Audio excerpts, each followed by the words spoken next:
You are Locked On Ole Miss, your daily podcast on the Ole Miss Rebels, part of the Locked On Podcast Network, your team every day.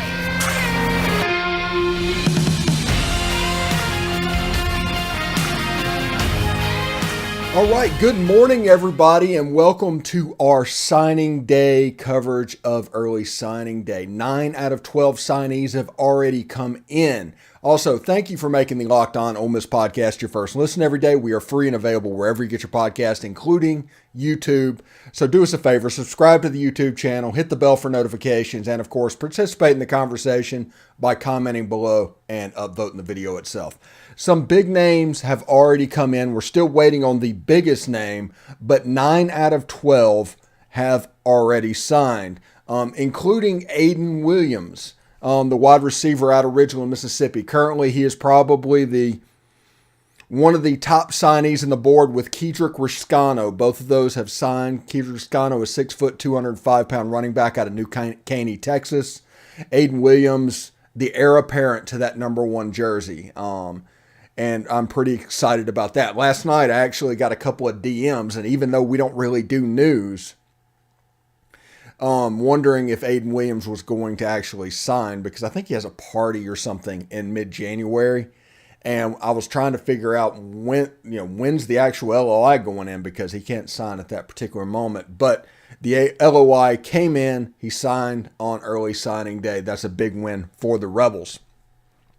Brycen Sanders, the first player that came in. The first player that honestly was good to go. This is what he looks like. His card, I'm really impressed with these player cards, by the way. It's one of those things. He's a player that's versatile enough to play inside or outside. I think if you give him the chance outside, I think he would do well. He's an interior offensive lineman. I think he's projected that way. But we'll see exactly what happens with him when he gets to Ole Miss. I think he's a legacy. And he's really excited and was a linchpin tentpole of this Ole Miss class. In the chat, somebody says they think we just signed Santarine. We'll see exactly how that goes. Let's refresh this real quick and see if he pops in. Yes, Santarine Perkins has shown up on the signing list. This is the biggest signing in the state of Mississippi since Tony Connor, in my opinion. All the others are beneath them, but when it came down to it, Tony Connor is one of the greatest high school players that's ever played. Santarine Perkins is in that mold. So Santarine and Aiden are going to play in the Under Armour All-American game. I am working to be credentialed to cover both of those athletes. I don't care about the other athletes. I just want to see those two and report on the comings and going with them. Thank you, Chauncey, for letting me know about Santarine. So that's a big signing for Ole Miss. Did anybody else sign? No. So that is now 10 out of 12. The two that have not signed that were expected is Ahmad Brown, A.J. Brown, and Neo Avery. Those are the two LOIs that Ole Miss are currently waiting for from previously committed players. Now, obviously on signing day, there's always a chance surprises could happen. One has happened every signing day since Lane Kiffin has been at Ole Miss. I don't expect this one to be different. But the fact that Santarine Perkins, Aiden Williams, Jamarius Brown are all in the boat, we can all take a deep breath. So not necessarily negative drama is going to happen. Do we have? Shane Robinson asked, "Do we have a shot at Travis Hunter?" I need to know if he visits first. Georgia has a ton of money, and of course, Colorado has the advantage of prime. But if he visits Ole Miss has a chance. In recruiting, in the transfer portal, follow the visits. If a player does not visit your school, and especially officially, that player is not coming to your school no matter what they say. It's the Cam Akers deal. If they don't go, don't count on them. So if Travis Hunter gets to Oxford for a visit, I'll start to pay more attention to it. But right now, I'm assuming Georgia and Colorado are the leaders in the clubhouse. We're going to have Mike Huseman on after signing day as the transfer portal ramps up. As we're doing live streams with each of our transfer portal commits, whoever comes, which theoretically, after signing day, it could really take off and really accelerate before Ole Miss gets down to Houston for the Texas Bowl. Also, pregame show for the Texas Bowl. We're going to do a pregame show. There will not be a postcast for the Ole Miss Tennessee basketball game. We'll probably talk about that on the Ole Miss pregame show before the Texas Bowl, and we'll have a postgame show as well. So these are the commitments that we have at this moment. Jamarius Brown, defensive lineman out of Moss Point. I've told you in last night's release podcast, which was technically this morning's release podcast, we talked about him. He's a very good defensive lineman. With Suntarine Perkins, Jamarius Brown, they were able to control the Mississippi-Alabama All-Star game. Realistically, what ballpark number did we pay Perkins? I don't know. I do not want to guess. I'm assuming it's up there because I think he's potentially the best college football player in America this year. Now, he doesn't have a fifth star. He doesn't have all that stuff, but you have to take into account this guy is a football player, a legit football player. And I think that needs to be taken into account. People are going to guess about it, but I just don't really want to guess about that number. We all admit that he is getting paid, and he is getting paid quite well, but through NIL, I just don't want to hazard a guess at that because it's could be more problems than it's worth, honestly. Javonte Connor from Kernersville, North Carolina. Tight end, 6'4", 220 pounds. This is a kid that was going to high school in Alabama.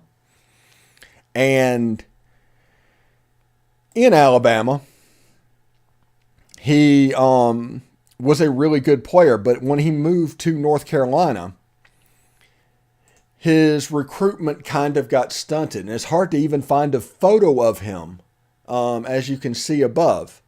And he's a really good player. If you watch his film in Alabama, he's a really, really good player. He's a Evan Ingram type tight end.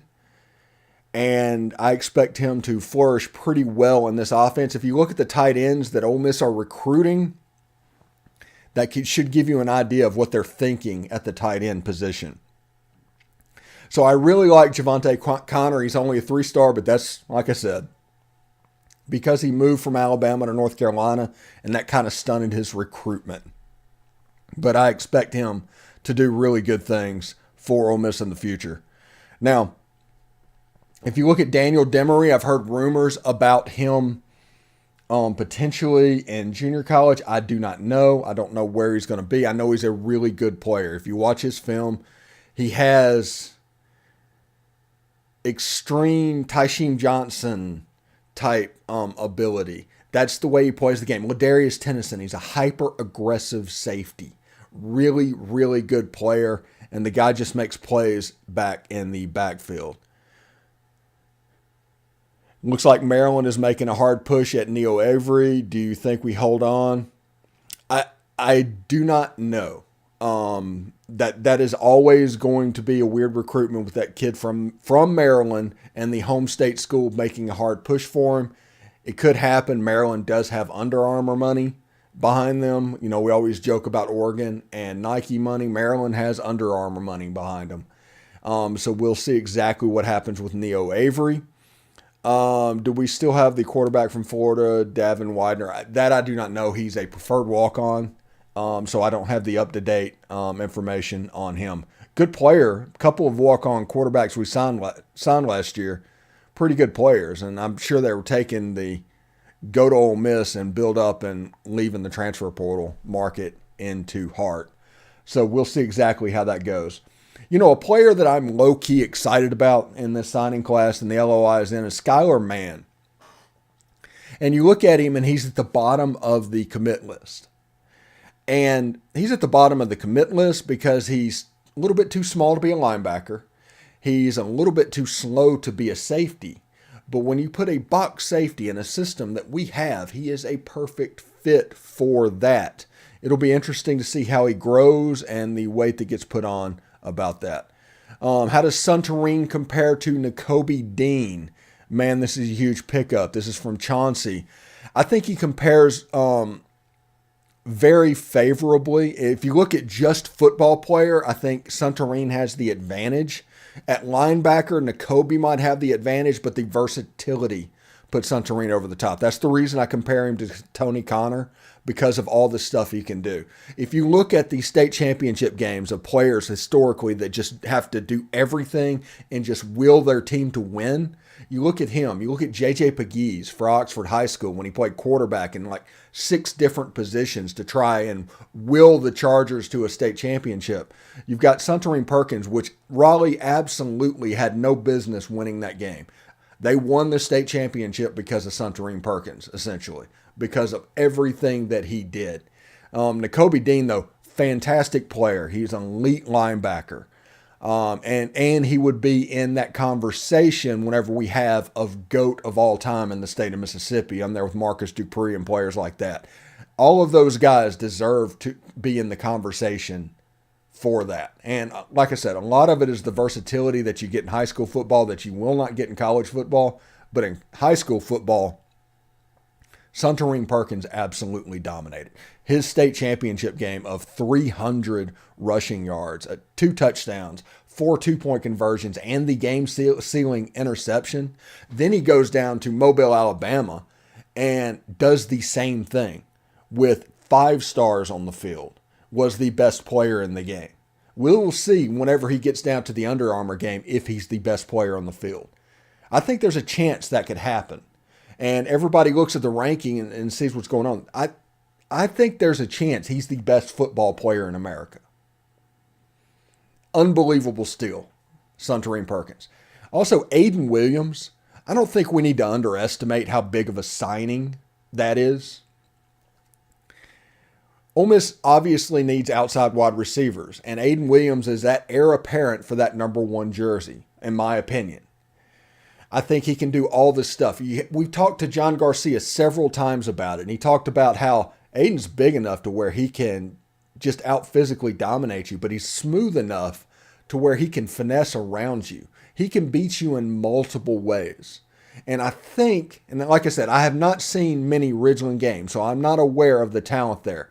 But if there was a better quarterback at Ridgeland, you might have a top 30, top 40 wide receiver in Aiden Williams. Honestly, I think he is underrated.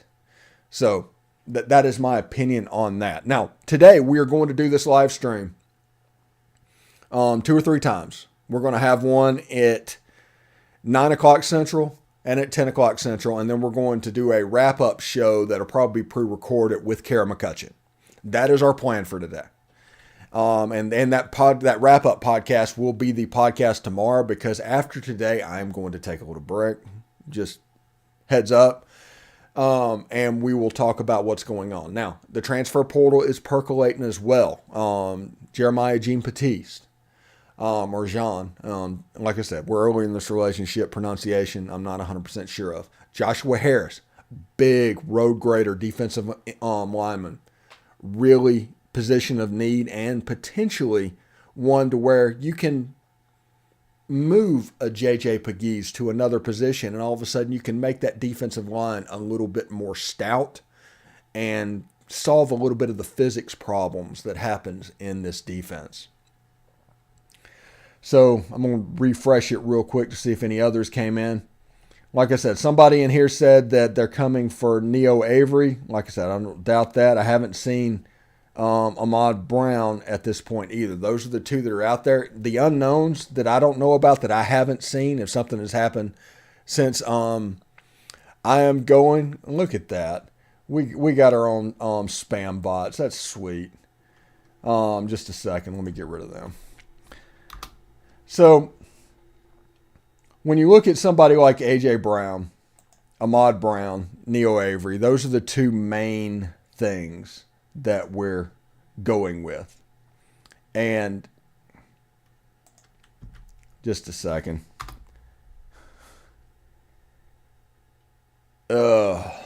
Chats are annoying.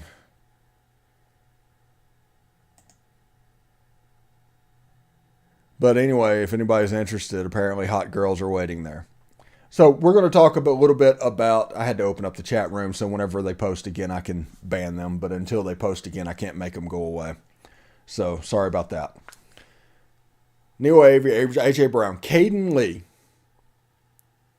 Caden Lee is one that is kind of up in the air that we're waiting on at the moment. Who is going to be the surprise of signing day? Like I said, every signing day seems to have one. Kenneth Ford said Brycen Sanders was big. A lot of schools want him. Yes, he was the number one offensive lineman for Ole Miss. Not even close. Still is the number one offensive lineman for Ole Miss, and a superb recruiter for players as well. On signing day, who cares? Girls go away. Kenneth Ford with that, and absolutely. Yeah, if they post again, I'm going to filter them out to where they won't show up, Kenneth. So we're getting ready to stop this first signing day. We're at the 16-minute mark, and we're going to come back at the top of the next couple of hours with live streams of new news stories that's going on, as well as a end-of-the-day show. This has been a really good signing period. It's been a lot of fun. Mark Wells says, what about Trigg? Now, I've heard multiple things. I've heard rumors that Trigg was in good standing again. I've heard rumors that after the bowl game, he is going to bolt. I don't know what exactly is going on there. We need to see about Trigg. Now, how we act in the transfer portal towards tight ends and the fact that we're not overly fighting for C.J. Dupree, Jaheim Bell, those guys were able to kind of fall through. That makes me wonder if this situation isn't more up in the air. And Braxton Myers could be a special player. Shane Robinson says absolutely right. Is a physical corner in that Davison Igbinosun mold. Really big player. But we're going to come back in an hour. Well, not even an hour, about a half hour. And talk about signing day a little bit more. Any new news that happens, we will talk about it then. But we'll see what's up. So anyway, thank you for stopping by. We will do it all again at the top of the next hour. This has been the Locked On Ole Miss podcast live stream. Early signing day. Let's go.